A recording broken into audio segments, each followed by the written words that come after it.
Watash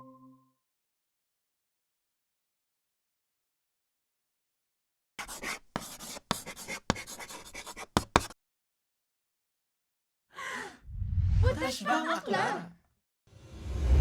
My name is Mikey Anton Campbell. I am professor of trans studies at California State University San Marcos in San Diego. I am from the Philippines. My pronouns are she, her. Um, yeah. According to Dr. Mikey, upon the arrival of the Americans, they wanted to rapidly modernize the Philippines. This included the redefining of the education system and the restructuring of the government.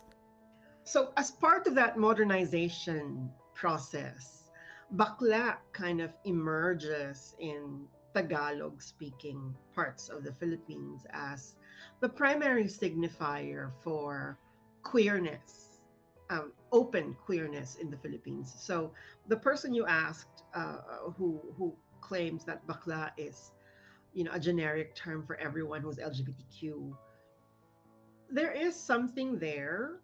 Although I would not impose it on other people. Bakla most commonly refers to people who are assigned male at birth.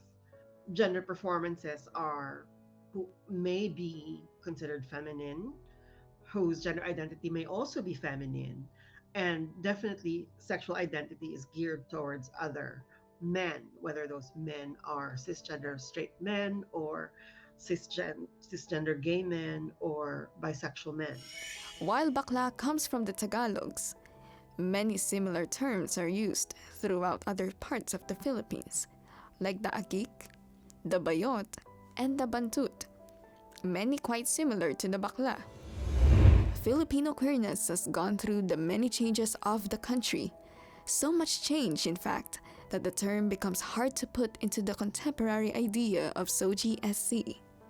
It's a very Filipino thing that emerges out of the way we think about gender, of the way we create and perform and organize society into these genders, right? So it doesn't neatly fit into the SOGI-SC framework either. Kasi hindi naman siya gender identity, hindi rin naman siya sexual orientation per se.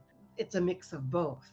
It doesn't fit neatly within any of the Western frameworks. And this is because, again, it's a very local phenomenon. If you wanted to understand kabaklaan through the SOGI-SC framework, it's both gender identity and expression, but it's also sexual identity.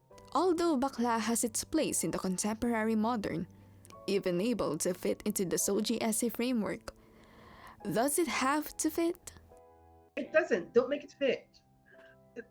It should be able to stand on its own in the same way that katoy, maknya, ano pa ba, waria, all of these indigenous terms all over the world are not supposed to fit into that Western framework. Don't make them fit. Expand the framework so that these indigenous identities are part of the conversation and are given space. Bakla is an identity. And this is also the same thing with LGBTQIA. Those are identities, those are communities, those are people, those are labels for people. How do they fit within the SOGI-SC framework? They fit more neatly because, again, Western English. Pero si bakla, it's an identity that is both a sexual orientation and a gender identity and a gender expression. Bakla becomes an identity that fuses multiple parts of a person's SOGI SC alongside the context it is under. That context, how light or heavy, how lovely or hateful, will always be tied to who we are and who we're with. And whether or not we accept the part of ourselves is what brings us to the conclusion.